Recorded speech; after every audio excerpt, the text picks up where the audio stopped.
ఒక అడవిలో 2 తుని పిచ్చుకలు తమ బిడ్డతో పాటు ఒక చెట్టు మీద గూడు కట్టుకొని ఉంటుండేవి. ఒకరోజు అవి రెండూ ఆహారం కోసమని అడవిలోకి వేర్వేరు ప్రాంతాల్లోకి వెళ్తాయి. సాయంత్రం కాగానే వర్షం పడటం మొదలవుతుంది. రాజు పిచ్చుక వర్షంలోనే తమ ఇంటికి బయలుదేరి వస్తాడు. అప్పటికి తుని పిచ్చుక ఇంకా ఇంటికి రాకపోవడంతో బుజ్జి పిచ్చుక భయపడుతూ ఉంటుంది. తండ్రిని చూడగానే బుజ్జి పిచ్చుకకు ప్రాణం లేచి వచ్చినట్లు అవుతుంది. అంటుంది బుజ్జి పిచ్చుక. రాజు పిచ్చుక అడవిలోకి వెళదామని అనుకుంటుండగా వర్షానికి తోడుగా ఉరుములు మెరుపులు మొదలవుతాయి.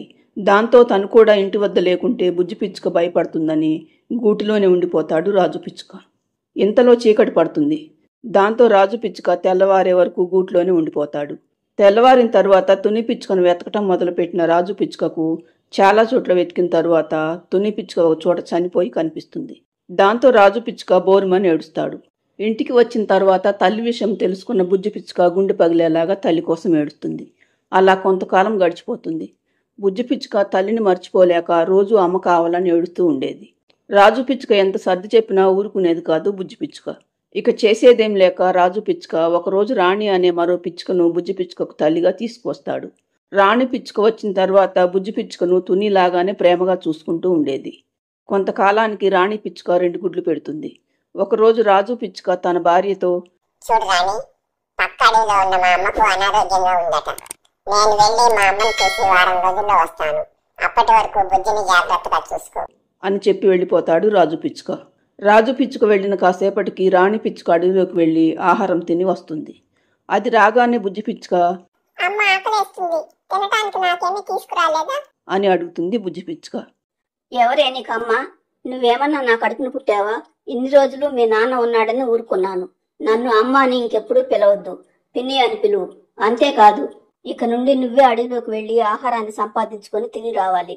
నీకు ఆహారం తెచ్చిపెట్టడానికి ఇక్కడెవరూ తేరగా లేరు అంటూ రాణి పిచ్చుక అరిసేసరికి అవాక్కైపోతుంది బుజ్జి పిచ్చుక. అదేంటమ్మా, ఇన్ని రోజులు మా అమ్మలాగే చూసుకున్నావు కదా, మరిప్పుడేంటి ఇలా మాట్లాడుతున్నావు? నేనిప్పుడేమీ మారిపోలేదే. నా నిజ స్వరూపం ఇదే. ఇన్ని రోజులు మీ నాన్న ముందు మంచిదానిలాగా నటించానంతే.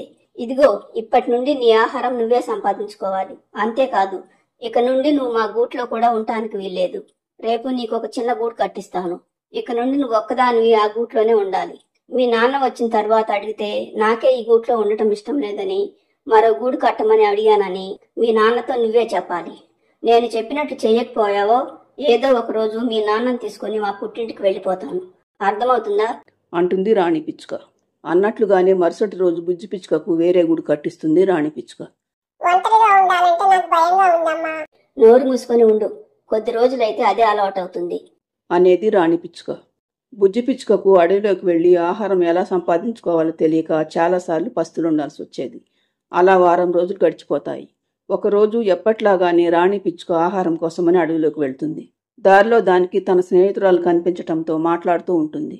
మాటల మధ్యలో, ఇక వెళ్తాను మిత్రమా, గూట్లో నా గుడ్లను వదిలేసి వచ్చాను అంటుంది రాణి పిచ్చుక. వెళుతూగాన్లే, ఇంతకు నువ్వు ఉండేది ఎక్కడా? ఇక్కడికి దగ్గరలో ఉన్న చెరువు దగ్గరే చెట్టు మీద ఉంటాం మిత్రమా అంటుంది రాణి పిచ్చుక. అవి రెండూ అలా మాట్లాడుకుంటూ ఉండగా దూరం నుండి ఒక పాము వింటుంది. అది వెంటనే పిచ్చుక గుడ్లు తిందామని తుని పక్షుల గూటిని వెతుక్కుంటూ వస్తుంది. దానికి చెరువు దగ్గరున్న పక్షుల గూడు కనిపించటంతో చెట్టు దగ్గరికి వచ్చి ఎవరైనా చూస్తున్నారేమోనని చెట్టు కింద ఉండి చుట్టూ చూస్తుంది పాము. చెట్టు మీద ఉండి పామును చూసిన బుజ్జి పిచ్చుకకు చాలా భయం అనిపిస్తుంది. దాంతో చెట్టు మీద నుండి అరవటం మొదలు పెడుతుంది బుజ్జి పిచ్చుక.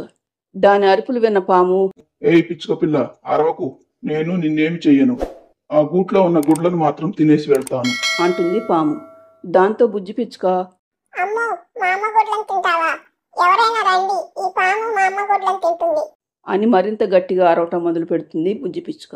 అది విని చెరువులో నీళ్లు తాగుదామని అక్కడి నుండి వెళ్తున్న నెమలికి ఆ మాటలు వినపడి వెంటనే బుజ్జి ఏమైంది అంటూ చెట్టు దగ్గరకు వస్తుంది నెమలి. దాంతో నెమలికి భయపడ్డ పాము అక్కడి నుండి పారిపోతుంది. ఇంతలో అక్కడికి వచ్చిన రాణి పిచ్చుక, ఏమైంది నెమలి అని అడగటంతో, ఒక పాము నీ గుడ్లను తినడానికి చెట్టెక్కబోతుంటే ఈ బుజ్జి పిచ్చుక మా అమ్మ గుడ్లను కాపాడమని అరిచింది. నేను వచ్చేసరికి ఆ పాము నన్ను చూసి భయపడి పారిపోయింది. ఈ బుజ్జి పిచ్చుక కనుక లేకపోతే ఆ పాము నీ గుడ్లను తినేసి వెళ్ళిపోయేది. ఈ రోజు నీ గుడ్లను నీ కూతురే కాపాడింది అంటూ వెళ్ళిపోతుంది నెమలి. దాంతో రాణి పిచ్చుకకు కళ్ళు తెరుచుకుంటాయి. అది బుజ్జి పిచ్చుక దగ్గరకు వచ్చి, నన్ను క్షమించు బుజ్జి, నేను నిన్ను అన్ని కష్టాలు పెట్టినా ఈ రోజు నువ్వే నా పిల్లల్ని రక్షించావు. నేను చేసిన పనికి సిగ్గుపడుతున్నాను. ఇక నుండి ఎప్పటికీ నువ్వే నా పెద్ద కూతురివి. ఇప్పటి నుండి నేను మీ అమ్మలాగే ప్రేమగా చూసుకుంటాను నిన్ను అంటుంది రాణి పిచ్చుక. మరుసటి రోజు పక్కడికి వెళ్ళిన రాజు పిచ్చుక వస్తాడు. అన్నట్లుగానే రాణి పిచ్చుక అప్పటి నుండి బుజ్జిని ప్రేమగా చూసుకుంటుంది. ఫ్రెండ్స్, ఈ స్టోరీ నచ్చితే లైక్ చేయండి, ఛానల్ను సబ్స్క్రైబ్ చేసుకోండి.